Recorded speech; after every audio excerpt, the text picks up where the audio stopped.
जय हिंद मेरे प्यारे साथियों, आपका स्वागत है एनालिसिस माय यूट्यूब चैनल पर। जैसा कि मेरे प्यारे साथियों, अध्याय 1 जिसका नाम है रासायनिक अभिक्रिया एवं समीकरण, हम इन सभी चीज़ों को डिस्कस कर चुके हैं। आज हमें जानना है द्विविस्थापन अभिक्रिया क्या है। आज हम जानेंगे द्विविस्थापन या विस्थापन अभिक्रिया क्या है। द्विविस्थापन यह रही, जानेंगे विस्थापन क्या है। विस्थापन अभिक्रिया, इन अभिक्रियाओं में अधिक क्रियाशील तत्व कम क्रियाशील तत्व को उसके यौगिक से विस्थापित कर देता है। जैसे कि Fe+CuSO4 को हम अभिक्रिया कराते हैं तो FeSO4 + Cu बनाता है। अब देख रहे हैं ये प्राकनली है, प्राकनली लगा हुआ है जो कि स्टैंड पर 2 कील, प्राकनली में 2 कील लटकाई गई है जो कि लोहे की कील देख रहे हैं। जो ये द्रव दिख रहे हैं उसे कहते हैं कॉपर सल्फेट का विलयन, मतलब कि CuSO4 को कॉपर सल्फेट कहते हैं। देख रहे हैं प्राकनली, इसे धागा कहते हैं, इसे स्टैंड कहते हैं। अब आगे क्या कह रहा है कि लोहे की कील पर भूरे रंग की कॉपर की परत जम गई और CuSO4 के नीले विलयन का रंग हरा FeSO4 के निर्माण के कारण हो गया, मतलब कि नया पदार्थ बना। जो कि नया पदार्थ बना तो जिंक सल्फेट बन रहा है। जिंक सल्फेट मतलब कि ZnSO4 बन रहा है प्लस कॉपर। जैसे कि आप देख रहे हैं नया पदार्थ, आप देख ही रहे हैं क्या बन रहा है, जिंक प्लस CuSO4 मतलब कॉपर सल्फेट से जिंक सल्फेट बन रहा है। और जिंक कॉपर से अधिक क्रियाशील होता है। क्या जिंक कॉपर से अधिक क्रियाशील होता है क्योंकि श्रेणी में ऊपर आता है। अब जैसे कि द्विविस्थापन अभिक्रिया क्या है। द्विविस्थापन अभिक्रिया, इन अभिक्रियाओं में पदार्थों का निर्माण दो यौगिकों के बीच आयनों के आदान प्रदान से होता है। जैसे कि यहाँ पर देख रहे हैं N2 Na2SO4 sorry sodium sulphate Na2SO4 को सोडियम सल्फेट कहते हैं। BaCl2 को बेरियम क्लोराइड कहते हैं। ऐसे नया पदार्थ अभिक्रिया कराते हैं तो नया पदार्थ बनता है जो कि बेरियम सल्फेट, जो कि BaS4 + 2NaCl, जिसे सोडियम क्लोराइड कहते हैं। बेरियम सल्फेट मतलब कि BaSO4 के सफ़ेद अम्लीय अवक्षेप का निर्माण होता है, इसलिए इस अभिक्रिया को अवक्षेपण अभिक्रिया भी कहते हैं। अब देखते हैं अपचयन और उपचयन अभिक्रिया क्या है। देखते हैं आगे, जैसे कि अपचयन अभिक्रिया क्या है। जब किसी पदार्थ में ऑक्सीजन की वृद्धि मतलब बढ़ता है।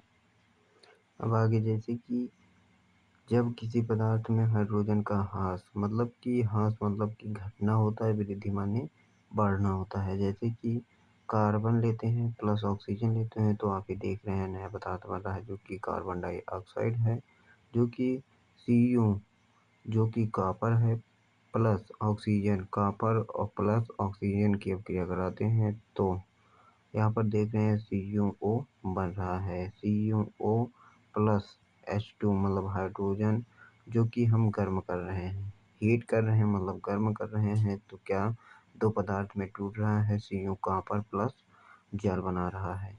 अब आगे देख रहे हैं, आगे देखते हैं जैसे कि यह बचा है अपचयन अभिक्रिया क्या है।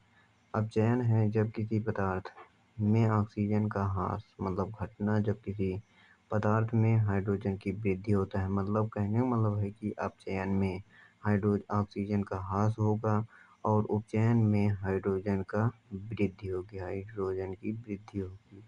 अब जैसे कि यहाँ पर देख रहे हैं कॉपर ऑक्साइड को प्लस हाइड्रोजन के साथ अभिक्रिया करते हैं तो यहाँ पर ऊष्मा की उपस्थिति में मतलब कॉपर ऑक्साइड प्लस हाइड्रोजन ऊष्मा की उपस्थिति में अभिक्रिया कराते हैं तो Cu प्लस जल बनाता है। कहने का मतलब है कि यह अपचयन अभिक्रिया है, ये उपचयन अभिक्रिया है क्योंकि यह जल बना रहा है, नया पदार्थ जल बन रहा है और कॉपर बन रहा है। अब देखते हैं आगे क्या है। आगे है कि इस अभिक्रिया में कॉपर ऑक्साइड कॉपर में अपचयित हो जाती है। कहने का मतलब है कि इस अपक्रिया में कॉपर ऑक्साइड कॉपर में अपचयित हो जाती है, मतलब कि नया पदार्थ बन रहा है तो कॉपर में बन रहा है। और हाइड्रोजन उपचयित होकर जल बना रहा है, जल बनाता है। इस अपक्रिया में उपचयन तथा अपचयन दोनों, मतलब कि उपचयन और उपचयन दोनों हो रही हैं। इसे रेडॉक्स अपक्रिया कहते हैं। मतलब कहने का मतलब है कि अगर जिस अपक्रिया में अपचयन और उपचयन दोनों अपक्रिया होती हैं उसे रेडॉक्स अपक्रिया कहते हैं। अब दैनिक जीवन के बारे में हम समझेंगे। दैनिक जीवन में उपचयन अपक्रिया का प्रभाव यह पेपर में पूछता है मेरे प्यारे साथियों। जैसा कि संरक्षण, आप वीडियो को लाइक कर दीजिए मेरे प्यारे साथी। वीडियो कैसी लग रही है कमेंट में बताएं। जब अब देखिए, जैसे कि देख रहे हैं संरक्षण क्या है। जब कोई धातु आर्द्रता सॉरी मेरे प्यारे साथियों आर्द्रता अम्ल आदि के संपर्क में आती है, इससे धातु की ऊपरी परत कमजोर हो जाती है, जिसे संक्षारिता हो जाती है। मतलब कि अगर किसी भी लोहे पर जंग लग रहा है तो वह धीरे धीरे नष्ट हो जाएगी, उसे ही संक्षारण कहते हैं। अगर हमें इसे रोकना है तो क्या करेंगे, मतलब कि जैसे कि लोहे की वस्तुओं पर जंग लगना, चांदी की परत पर काली परत चढ़ना, तांबे के ऊपर हरी परत चढ़ना संक्षारण के उदाहरण हैं। अगर हमें इसे बचाना है तो क्या करना होगा, विद्युत लेपन और पेंट करना होगा।